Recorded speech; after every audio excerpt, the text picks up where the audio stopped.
আসসালামু আলাইকুম ওরহমতুল্লাহি ওয়া বারাকাতুহু। আলহামদুলিল্লাহি রাব্বিল আলামিন ওয়াসসালাতু ওয়াসসালামু আলা সাইয়্যিদিল মুরসালিন ওয়া আলা আলিহি ওয়া আসহাবিহি আজমাইন। সম্মানিত ভাই ও বোনেরা, আশা করি সবাই সুস্থ আছেন, ভালো আছেন। মিশরের পর্যটন নগরী শার্ম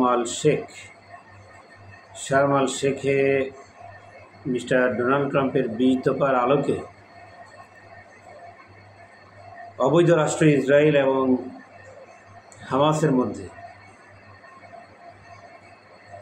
যুদ্ধবিরতি কার্যকর করার আনুষ্ঠানিকতা শেষ হয়েছে এবং তার আলোকে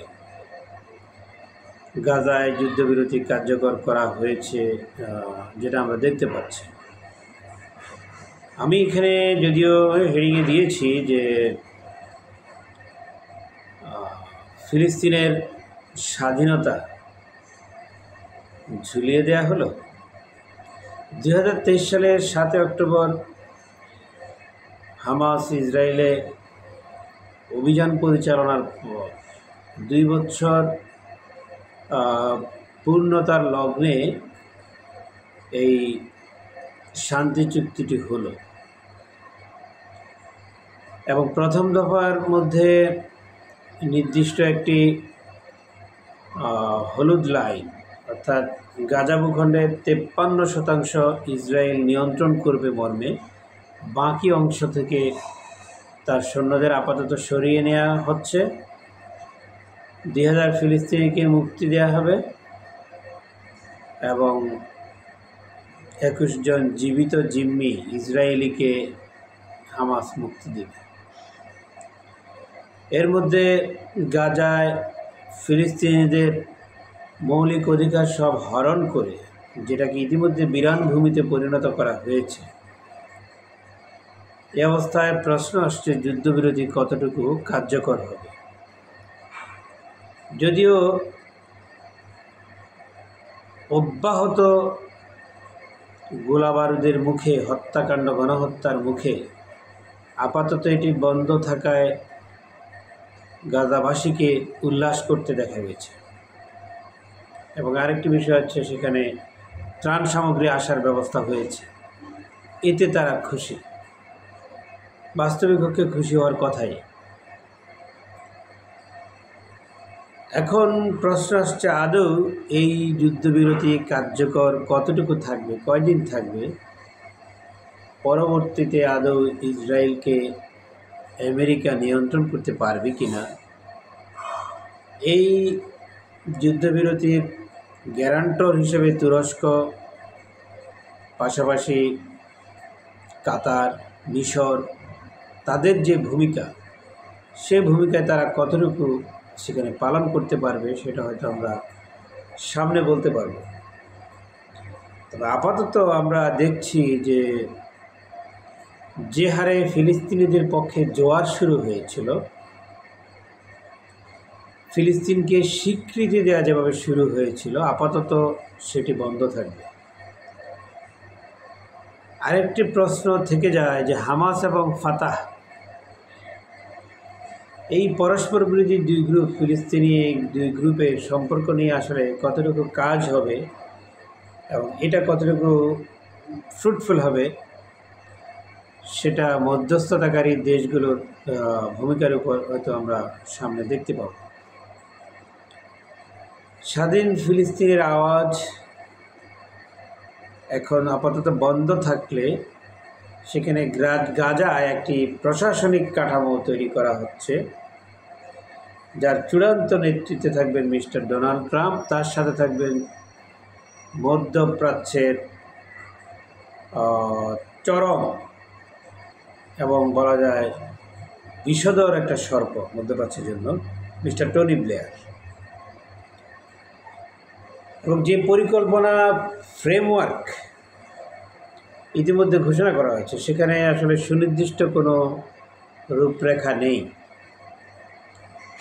নতুন প্রশাসনিক সে বন্দোবস্তে গাজার অবস্থা কী হবে, গাজার জনগণের অবস্থা কী দাঁড়াবে। সেখানে হয়তো বাইরে থেকে আক্রমণ করা হলো না এবং গাজার ভিতর থেকেও হামাস নতুন করে কোনো আক্রমণ করতে যেতে পারবে না সেখানে যদি অন্যদের সৈন্য থাকে। এই অবস্থায় ইসরায়েলের জন্য একটা নিরাপদ অবস্থা তৈরি হবে, কিন্তু ফিলিস্তিনের স্বাধীনতার কী হবে এই প্রশাসনিক আয়োজনের মধ্যে? এটা একটি বিরাট প্রশ্ন। হামাস নেতা খলিল আল হায়া ইতিমধ্যে বলেছেন, গাজা উপত্যকায় যুদ্ধের সম্পূর্ণ সমাপ্তির নিশ্চয়তা তিনি পেয়েছেন ভ্রাতৃপ্রতিম মধ্যস্থতাকারী এবং মার্কিন প্রশাসনের কাছ থেকে এই প্রতিশ্রুতি তিনি পেয়েছেন। ভালো কথা।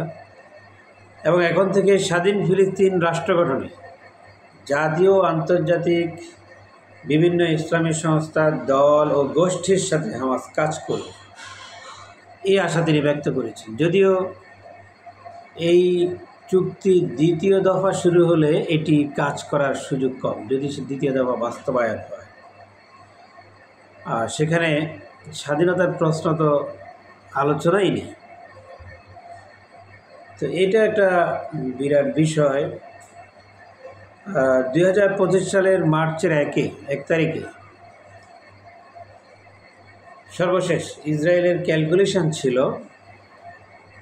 যে জনমতের চাপে হামাস কাবু হয়ে যাবে এবং তারা সারেন্ডার করবে। ব্যক্তিগতভাবে মিস্টার নেতানিয়াহু বলেছিলেন যে কোনো শান্তি আলোচনার প্রয়োজন নেই, তামা করে দেওয়া হবে এবং সেখান থেকে আমাদের জিম্মি যারা আছে, ইসরায়েলি বন্ধু যারা আছে, তাদেরকেও মুক্ত করে নিয়ে আসা হবে। বাস্তবে সেটা কিছুই করতে পারেননি। এখন হয়তো এই চুক্তির মধ্য দিয়ে আপাতত কিছুদিন ফিলিস্তিনবাসী চূড়ান্ত খারাপ অবস্থা থেকে কিছুদিন ব্যক্তিগতভাবে মানুষগুলো নিষ্কৃতি পাবে, কিন্তু স্বাধীনতার যে পরম আকাঙ্ক্ষা এবং ইসরায়েলের যে গণহত্যা যা হয়ে গেল, এত বছর ধরে যা করলো, সেগুলো নিয়ে আসলে তেমন একটা আলোচনার আর সুযোগ আমরা দেখছি না। আজকে ইসরায়েলি মন্ত্রিসভার যুদ্ধবিরতি চুক্তি এবং বন্দি মুক্তি পরিকল্পনা এগুলো অনুমোদন করেছে। যদিও অভিযোগ আসছে এই অনুমোদনের প্রাক্কালে সেই সময়ও তারা সিজফায়ার ভায়োলেট করেছে। সেটা একটা কমন বিষয় এবং ভবিষ্যতেও আমরা দেখব যে আসলে কী দাঁড়ায়। যদিও আগামী সোমবার mister Donald Trump Israel visit করবে, সেই নিরাপত্তা প্রস্তুতি নিয়ে তারা এখন কাজ করছে, ব্যস্ত আছে।